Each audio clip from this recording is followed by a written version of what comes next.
today is August 29, 2024. End of the month is approaching. We have today and one more day in August. And yesterday, after we had a nice drop before the Nvidia earnings, we tested the low side of the range, and then after hours we broke below the previous week's high. Previous week's low, but the whole night it was non-stop buying. So my guess is that a lot of people got short here, and now this is a short cover and rally, and you can see that there's a lot of single prints on this move higher. We couldn't hold below this range, so what should happen is that we should go back and retest the other side of the range. Usually that's the case. Remember the other day I said we couldn't hold above the breakout of the upper part of the range, so we were likely going to come back to the other side, and we did. It took a couple of days, but we did, and now the exact opposite thing is happening. We couldn't get below, we couldn't hold below, and now we came back all the way to value. So now we have to see if this rally can continue, this short covering continues, then finally fill the gap above, or if this is it and this is just like we're trapping some longs that got excited, and then we drop this down and then come back into this 55-50 area. But right now things are looking bullish. Yes, last night I said that we were back in a negative gamma environment, but that changed. Because now we're back into value, so now we're back into positive gamma environment. So I'm looking a retest. If we hold this, let me show this chart. If we are able to come back inside value from Tuesday, right? So Tuesday's value is low is at 56.33. So basically, using that and the overnight high, if we can sweep through value from this day, then we're likely going to attempt to break the previous week's high, which is at 56.65 and a quarter. NQ has been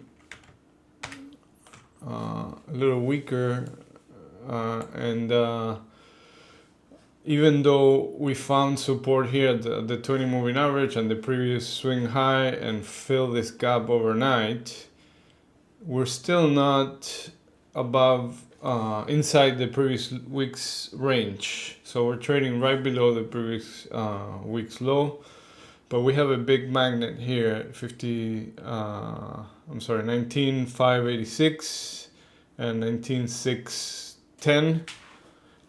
So this is acting right now as a magnet, so I'm looking for a move into this area. Now if we don't hold, if we're not able to hold and to test this, I'm gonna be looking for a first area of support right here, in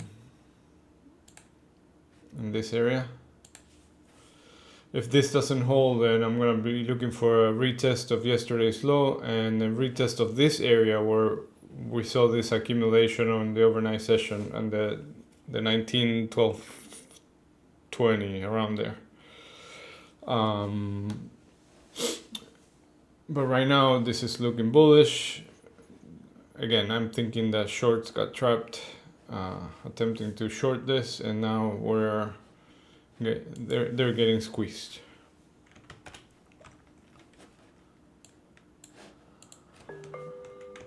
Crude oil. So crude oil, as I was saying before, is it was trying to find balance. So it was like going down, up, down, up, and this is looking more like it wants to do this, like accept prices in this area.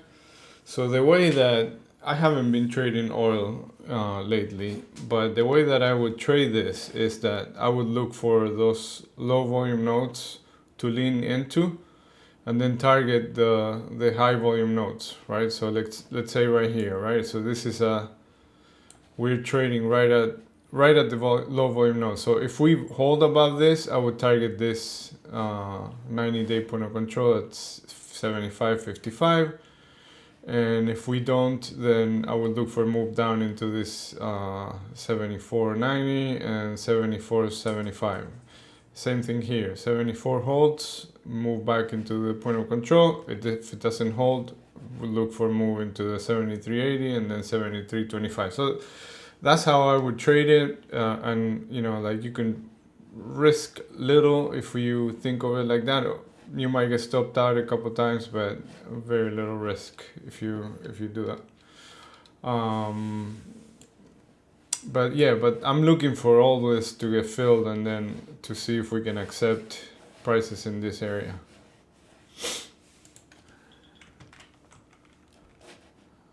Gold. So gold still in that range, is accepting right here, and the point of control is still here at 25.44. So you see how this is like, attempts to break out, then comes back to the low end of the range, attempts to break below, comes back to the point of control, and then back to the top of the range. So it's in this range until we get another push higher, and then kind of like, I want it to look like this, right? A push, hold, and then a continuation. That's what I want to see on a break. Otherwise, you know, it's always fade the edges and then go back to the point of control. I think that's about it. The other thing that we just had the PCI report, which didn't move market much.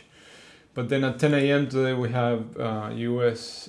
Pending home sales change month over month, and U.S. pending homes index.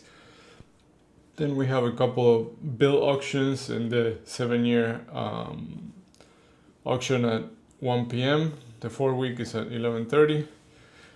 We have some Fed speaking at 3:30 p.m. And then we have the PCE. So today was it was core PCE and jobless claims. And tomorrow is going to be PCE and core PCE index. I don't know what the difference between those two are, honestly. But anyway, so we still have some news for tomorrow. And remember, it's end of the month. Usually, end of the month is bullish. And even though I know that, I don't want to be stuck with that view, so I want to be open to anything. This market likes to trap both longs and shorts. It's very two-sided right now, so just remember the scenarios. And remember, we're in the business of managing risk, so it doesn't matter if you go long, if you got the trade right, if you got the location right, but just manage your risk. That's the most important thing. All right, that's about it for today.